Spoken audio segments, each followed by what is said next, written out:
for those who are planning to visit Thailand and looking for a very serene beach or peaceful beach, guys. Yan, this Koh Noi is the perfect place for you guys.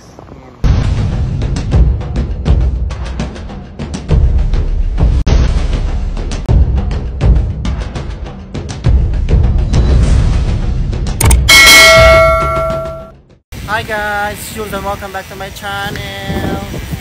Grabe mahangin. Guys, another vlog na naman tayo dito sa Phuket, Thailand. So, yan, ipapakita ko na naman sa inyo ang isa sa pinaka-paborito kong beach dito sa Phuket. Ang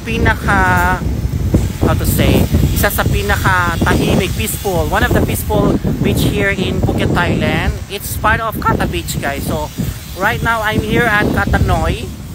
Koh Noi Beach, guys. Yeah. This is in front of Kata Thani Resort, one of the 5-star hotel here in Phuket, Thailand, Kata Beach, Phuket. This beach is private, guys. Yeah. So, ang Koh Noi Beach, guys, ay isa sa private beach dito sa Kata Beach area, dito sa Kata. Bale, part ito ng Kata Beach, guys. Sa likod lang ito ng Kata Beach, guys. Hidden beach, guys, dito sa Phuket. Yan, Koh Noi. So, kita nyo yung isla na yun, guys, oh. Yan yung Kata Beach. Tapos sa likod nito, ito yung Koh Noi. So, I'm here right now at Koh Noi Beach, guys. Yan. This is Kata Thani. Yan. So, as you can see, not so much tourists because of low season, guys. Rainy season ngayon. And almost like 3 PM right now, guys. Alas stress, guys. Mahangin, windy, and you see, wavy, guys, because of the weather. Guys, private beach to, guys. Koh Noi. Ayan, ang daming puno, guys. So, yan, oh. Itong beach na to, guys, suited ito for family kasi very peaceful siya talaga. Pakita ko sa inyo kung gaano ka linis yung beach. Yan. Malinis tong area na to, guys. Yan. Koh Noi. From the word itself, Noi, ibig sabihin napakaliit na beach, guys. Hindi siya masyadong malaki. Kasi nga private beach to. Likod lang ito na Kata Beach, guys. Koh Noi. Noi means little. Yan. So yan, guys, may red flag. Do not swim in this area. Yan, pinagbabawal ang lumangoy kasi, guys, tingnan nyo, oh. Sobrang wavy, guys. As is. Lakas ng alon. Kasi sa klima ngayon, sobrang rainy season ngayong buwan na to dito sa Thailand. Yan, mahangin. Koh Noi. Ang gandang, guys, dito sa area na to, ang gandang mag-volleyball. Usually, yung mga turista talaga nagba-volleyball dito. Sila dito sa area na to. Yan, yan. Ayan. Ito yung resort ng Kata Thani. Sobrang luwang ng Kata Thani. Private talaga, guys. Resort, Kata Thani. 5-star hotel. Ayun naman siya, ang isa sa Kata Thani by the shore. Yan. Resort din ng Kata Thani. Yan. Sobrang mahangin, guys. As is. Rainy season na talaga dito sa Phuket. Yan siya.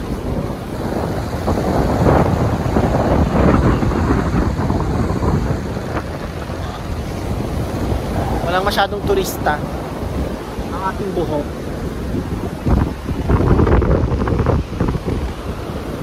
Lagi kong sinasabi, guys, dito sa Phuket, ang low season starts June, July, August, September, October, mga ganyan. Patapos na ng last week ng October. Ang dami talagang mga turista dito, guys, mga Scandinavians. Usually dito sa area na, guys, dito sa area ng Kata Thani Resort, usually mga mga Scandinavians.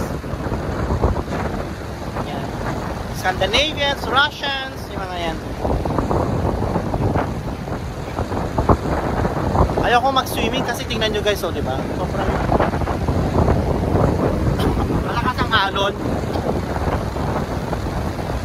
Tsaka tingnan mo, guys, so makulimlim siya, guys. Ayan. Makulimlim yung panahon ngayon, guys. Pasyalan nyo to guys pag nandito kayo sa Phuket. Katanoy Beach.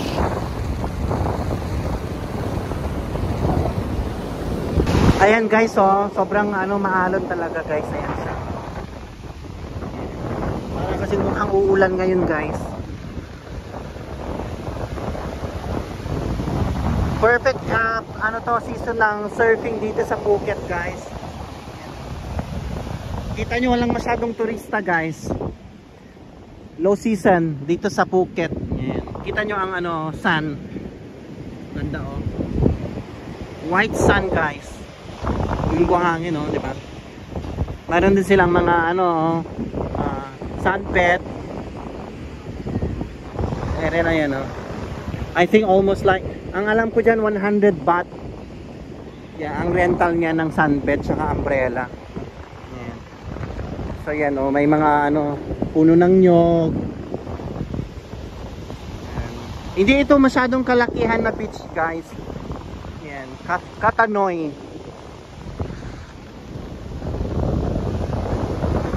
So sa mga gustong mag-holiday dito sa Thailand, for those who are planning to visit Thailand and looking for a very serene beach or peaceful beach guys, yan, this Katanoy is the perfect place for you guys. Yan. This is at the back of Kata Beach guys. Katanoy.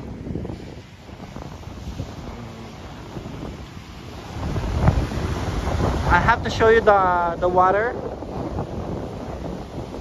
It's a bit crystal clear guys. Malinis, sobrang malinaw yung tubig, dagat guys. Ayan. Although it's wavy right now guys because of rainy season guys. And walang masyadong guys, so walang masyadong lumalangoy kasi swimming.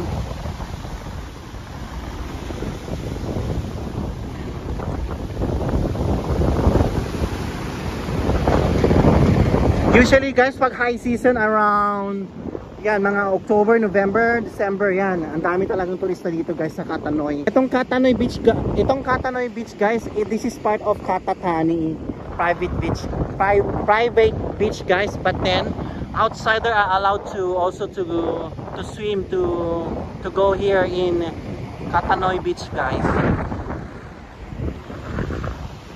Doon sa area na yun, so maganda doon guys. Ang ganda magpa-picture, mga bato-bato. A lot of rock formation there in that area guys. And also this is one of the luxury hotel here in Katanoy, Katathani by the shore. Yeah. It's also a resort by Katathani Group. Yan. Ganda niyan guys. Yan. Private beach to guys, private. Yan. Andun si Dave. Ewan ko sinong sinong kausap ni Dave. Nandun siya. Sarap magtambay dito guys pag walang masyadong turista. The best time for you to enjoy the beach here is during morning, daytime guys. Of course guys, here dito sa Katanoy guys, yan, you can also witness stunning sunset dito guys. Sobrang ganda ng sunset dito guys, as is. Yan.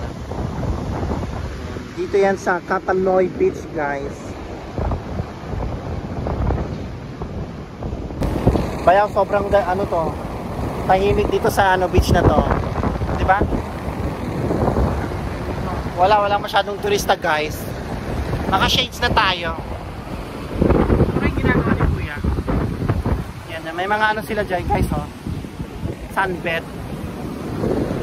Mahangin, no?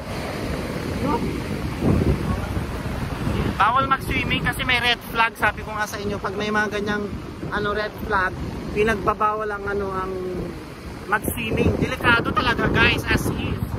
Ay, hahatakin ka ng Dave, no? Sobrang lakas ng alon, no? Yeah, this is very dangerous when it's like, if you see the red flag, that is a sign that swimming is not allowed during this time. Oh, diba? It's very dangerous guys. No swimming. aking buhok. Wala akong ganda. Maliit tong beach na to, kaya yan. Pero ang daming puno guys, oh. Puno ng nyug, oh. Ayan. Oh my god, ang aking buhok.